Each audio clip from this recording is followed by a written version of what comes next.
Jakarta, Lagrender, 728, 21 Juli 2016. Bisma Parwa 1, Jamfu Kanda Nirmana Parwa. Om, hamba bersujud ke hadapan Narayana dan Nara, makhluk suci yang paling utama, dan juga ke hadapan Saraswati. Dan hamba berseru Jaya, Jaya, Jaya. Janemejaya bertanya, bagaimanakah pahlawan-pahlawan bangsa Kuru, Pandawa dan Sumaka, beserta raja-raja yang berasal dari berbagai kerajaan itu mengatur pasukannya siap untuk bertempur? Wai Sampayana menjawab, dengarkanlah wahai Maharaja dunia, kisah tentang betapa para kesatria itu, yaitu kesatria-kesatria bangsa Kuru, Pandawa dan Sumaka itu bertanding di padang keramat Kurusetra. Pasukan Pandawa memasuki Kurusetra dengan kekuatan yang luar biasa hebat. Bersama-sama dengan pasukan Sumaka, bergerak maju untuk menang melawan pasukan Kaurawa. Semua pasukan itu sudah memahami ajaran Weda. Karena itu semuanya sangat gembira menghadapi pertempuran itu. Mereka semua menunjukkan semangat bertempur untuk mendapat kemenangan. Para ksatria itu yang tak pernah terkalahkan dalam pertempuran bergerak mendekati pasukan putra-putra Drestarata, menempatkan pasukannya di sisi sebelah barat medan, menghadap ke timur. Yudhistira putra Kunti memerintahkan untuk membangun kubu-kubu pertahanan. Ribuan jumlah tenda-tendanya dan didirikan menurut peraturan dan meliputi suatu wilayah yang disebut Samanta Pancaka. Seluruh dunia nampak sepi dan kosong. Kuda dan orang laki-laki dewasa, kereta dan gajah semuanya bergabung. Hanya anak-anak dan orang-orang tua saja yang tinggal di rumah. Pasukan itu, oh Raja, telah datang dari seluruh wilayah Jambu Dwipa, dimanapun matahari menyinarkan cahayanya. Kaum laki-laki dari segala suku bangsa berkumpul di sana, meliputi suatu wilayah sangat luas, memenuhi beberapa wilayah kecamatan, sungai-sungai, bukit-bukit, dan hutan-hutan. Raja Yudhistira yang gagah perkasa itu memerintahkan agar menyediakan makanan dan benda-benda hiburan yang terbaik untuk dinikmati oleh semua pasukan itu, termasuk makanan terbaik bagi semua hewan dan para pelayannya. Raja Yudhistira sudah menetapkan kata-kata sandi bagi semua pasukan Pandawa agar dapat dikenali oleh semua anggota pasukan pihak kawan. Raja keturunan bangsa Kuru itu juga sudah memberikan nama-nama pasukannya dan lambang pengenal agar jelas terlihat dalam pertempuran nanti. Setelah melihat bendera kebesaran putra Prita dikibarkan pada tiangnya yang menjulang, putra Drestarastra dengan berpayung putih di tengah-tengah ribuan gajah dan dikelilingi oleh 100 saudara-saudaranya beserta semua raja-raja yang berada di pihaknya, lalu mengatur pasukannya untuk menghadapi putra Pandu. Menyaksikan Duryodhana itu, pasukan Pancala yang memang gemar berperang bersorak gembira, lalu meniup sungu dan membunyikan ceng-ceng yang cukup merdu suaranya. Melihat pasukannya bergembira, putra-putra Pandu dan Wasudewa yang memiliki kekuatan luar biasa itu pun sangat senang hatinya. Dua pahlawan yang gagah perkasa, yaitu Wasudewa dan Dananjaya, duduk dalam satu kereta karena gembira lalu meniup sungu hadiah para dewa. Suara yang ditimbulkan oleh kedua sungu itu yaitu Gigantia dan Theodotes yang ditiup oleh mereka berdua sungguh luar biasa dahsyatnya, sehingga pasukan itu mengeluarkan kotoran berak dan terkencing-kencing. Binatang-binatang gemetar dan panik ketakutan mendengar kedahsyatan suara kedua sungu itu, seperti kepanikannya apabila binatang-binatang itu sedang berhadapan dengan singa yang menggaung ganas. Karena panik, seluruh pasukan nampak bergerak, membangkitkan debu berkepul-kepul menutupi pemandangan. Dan matahari pun tertutup seperti sudah terbenam saja. Dan pada saat itulah terlihat awan hitam bergumpal-gumpal di angkasa. Dan dari awan yang gelap itu bertebaran jatuh potongan-potongan daging mentah dan darah menimpa pasukan itu di mana-mana. Kejadian ini sungguh luar biasa. Angin tiba-tiba bertiup, berputar-putar kencang, menerbangkan batu-batu kecil tajam dan menghantam ratusan bahkan ribuan pasukan itu.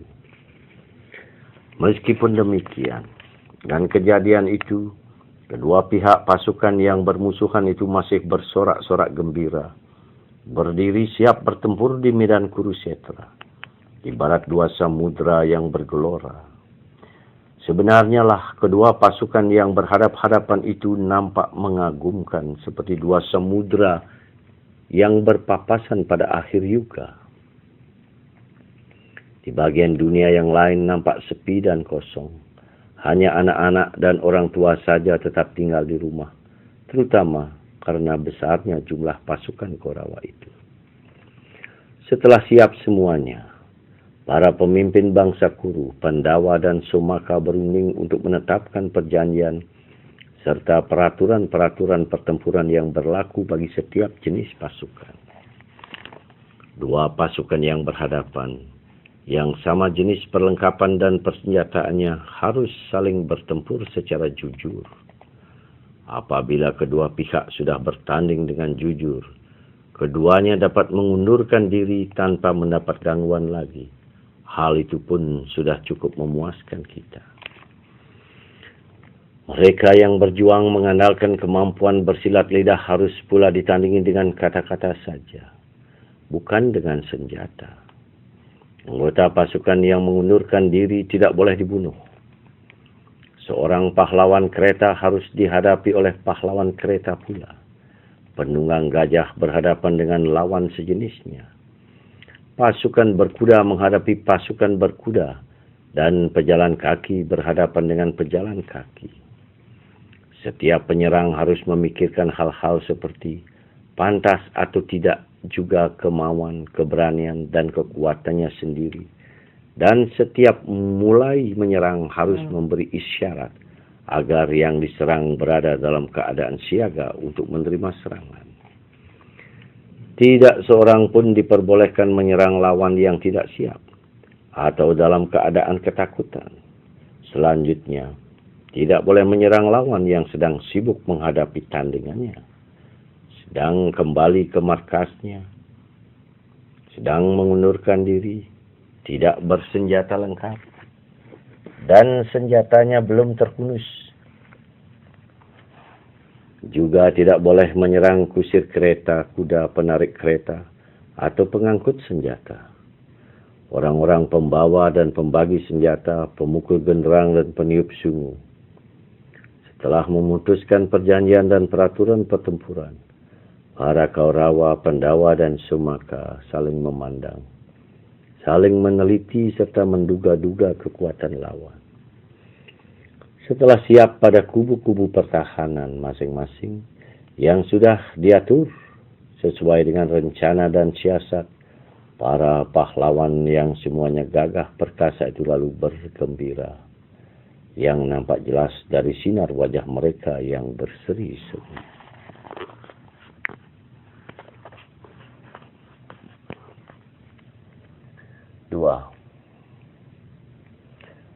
Waisampayana melanjutkan penuturannya.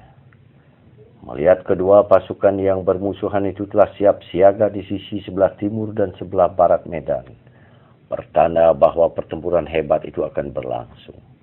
Resi yang suci biasa, putra Satyawati, tokoh pertama yang paling memahami Weda-Weda, sesepuh bangsa Brata yang tidak asing terhadap pengetahuan masa lampau, masa kini, dan masa yang akan datang.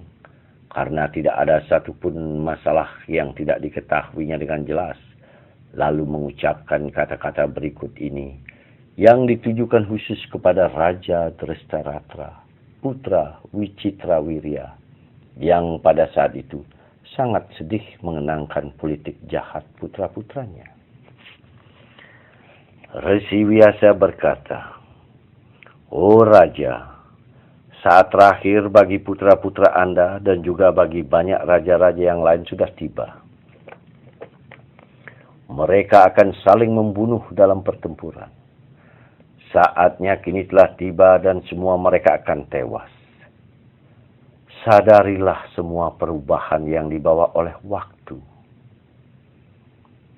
Jangan dibiarkan hati Anda disiksa oleh kesedihan, wahai Raja.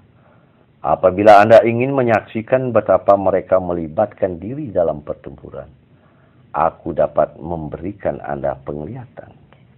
Lihatlah bagaimana pertempuran itu berlangsung." Drestarastra menjawab, "Oh Resi junjungan hamba yang termulia, hamba tidak sanggup menyaksikan pembunuhan terhadap sanak saudara itu. Akan tetapi, melalui kemampuan Paduka, hamba ingin mendengarkan perihal pertempuran itu secara mendetail." Karena Raja Drestaratra tidak ingin melihat tetapi ingin mendengarkan jalannya pertempuran, maka Vyasa memberikan suatu kemampuan penglihatan jauh kepada Sanjaya. Setelahnya Resi yang sakti itu lalu berkata kepada Drestaratra, "Sanjaya akan menceritakan pertempuran itu. Seluruhnya yang terjadi di dalam medan pertempuran itu pasti dapat dilihat olehnya ini. Sanjaya telah memiliki mata dewata. Ia akan menuturkan segala-galanya berkenaan dengan pertarungan itu kepada Anda. Ia akan mengetahui seluruhnya, baik yang terlihat maupun tidak dapat dilihat. Terjadinya siang atau malam, bahkan ia akan mampu membaca pikiran. Sanjaya akan mengetahui segala-galanya. Sanjaya tidak mampu melukainya. Kerja keras tidak akan meletihkannya. Putra Gavalgani ini akan selamat. Dan pula tetap hidup setelah pertempuran selesai. Sedangkan aku sendiri, oh Raja Perkasa, akan menyebarluaskan ketenaran bangsa Kuru dan nama besar semua para Pandawa. Jangan sedih. Inilah yang disebut takdir. Adalah suatu kewajiban bagi Anda untuk membebaskan diri dari kesedihan. Takdir itu tidak bisa ditentang, dan kemenangan akan berada di pihak kebenaran.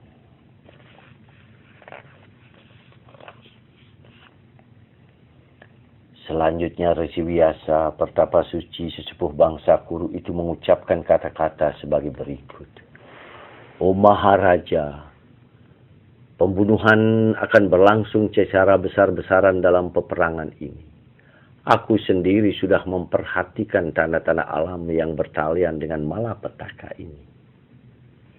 Burung-burung elang dan burung buas lainnya, demikian juga burung gagak dan ayam hutan, bersama-sama dengan burung bangau, bergerombol-gerombolan hinggap di atas pohon. Burung-burung ini sudah mencium bau mayat yang nantinya diakibatkan oleh peperangan ini. Binatang-binatang akan berpesta bangkai gajah dan kuda. Burung-burung bangau besar terbang ketakutan mengeluarkan bunyi pekikan-pekikan tajam, berputar-putar di angkasa dan terus melarikan diri ke selatan. Pada saat-saat menjelang matahari terbit dan menjelang terbenam, setiap hari aku melihat matahari ditutup bayangan tubuh-tubuh tanpa kepala. Awan 3 warna dengan pinggir-pinggir putih dan merah Bagian tengah berwarna hitam dengan lecutan-lecutan api kilat. Bentuknya seperti gada, menutupi matahari pagi dan petang. Aku pun melihat matahari, bulan dan bintang-bintang menyala-nyala bagaikan terbakar. Tidak tampak adanya perubahan terhadap aspek-aspeknya itu di malam hari. Aku melihat keadaan itu baik siang maupun malam. Semua itu menimbulkan perasaan takut. Meskipun pada tanggal ke-14 menjelang hari purnama di bulan Kartika, bulan itu hanya nampak samar-samar atau nampak berwarna kemerahan, bagaikan cahaya api, dan langit bersinar lembut seperti warna kembang padma. Banyak raja-raja dan putra raja yang gagah dan berani yang mempunyai senjata berbentuk gada akan terbunuh, serta tertidur membujur kaku di atas tanah. Setiap malam aku mendengar suara jeritan seperti celeng dan kucing di angkasa. Patung dewa-dewa kadang-kadang kelihatan tertawa, kadang-kadang gemetar, dan kadang-kala mengeluarkan darah dari mulutnya. Kadang-kadang pula keluar keringat dan bahkan terjatuh. Oh Maharaja, genderang berbunyi tanpa ada yang memukulnya. Dan kereta-kereta para kesatria bergerak sendiri tanpa pengendara atau tanpa kuda yang menariknya. Burung-burung kokila, belatuk, betet, belibis, kakak tua, gagak, merak, semuanya memperdengarkan suara-suara yang mengerikan. Di mana-mana terlihat pasukan berkuda berpakaian lengkap dan menyandang senjata mengumandangkan teriakan-teriakan dahsyat. Pagi-pagi pada waktu matahari terbit, berjuta serangga nampak berterbangan. Pagi dan petang keempat penjuru dunia seperti terbakar. Dan awan-awan serta mendung menjatuhkan debu dan gumpalan daging. Rasi bintang Arundhati, dewi yang dipuja di 3 dunia yang harum namanya di kalangan orang-orang bijaksana. Bahkan dia pun kelihatan mendukung suaminya di atas punggungnya. Demikian Arundhati nampak menggendong Wasista. Planet Sani kelihatannya menutup Rohini. Bayangan menjangan yang biasa kelihatan di bulan nampak bergeser dari tempatnya yang biasa. Semuanya menunjukkan adanya suatu bencana besar. Di langit yang terang tanpa awan, juga terdengar suara gemuruh yang menakutkan. Binatang-binatang menangis. Air matanya deras bercucuran. 3. Vyasa selanjutnya berkata, keledai terlahir dari sapi betina. Pemuda-pemuda melakukan hubungan seksual dengan ibu-ibu mereka. Pohon-pohon kayu di dalam hutan berbunga dan berbuah. Tidak pada musimnya. Kaum wanita subur dan cepat punya anak. Dan bahkan wanita yang tidak subur pun melahirkan anak yang menakutkan perwujudannya. Binatang-binatang buas bersama-sama burung-burung buas mencari makan bersama. Binatang-binatang aneh pun terlahir.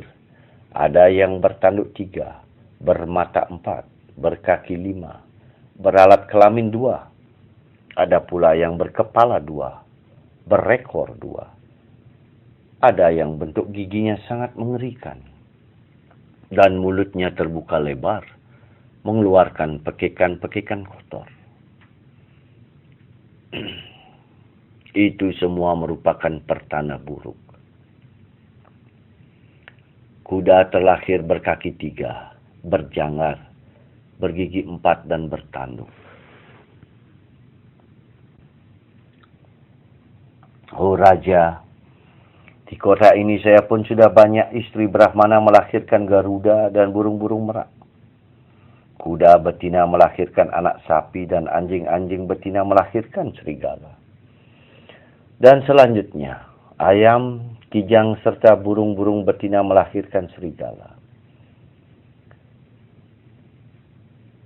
ayam, kijang, serta burung-burung kakak tua memekikkan pekikan-pekikan bencana.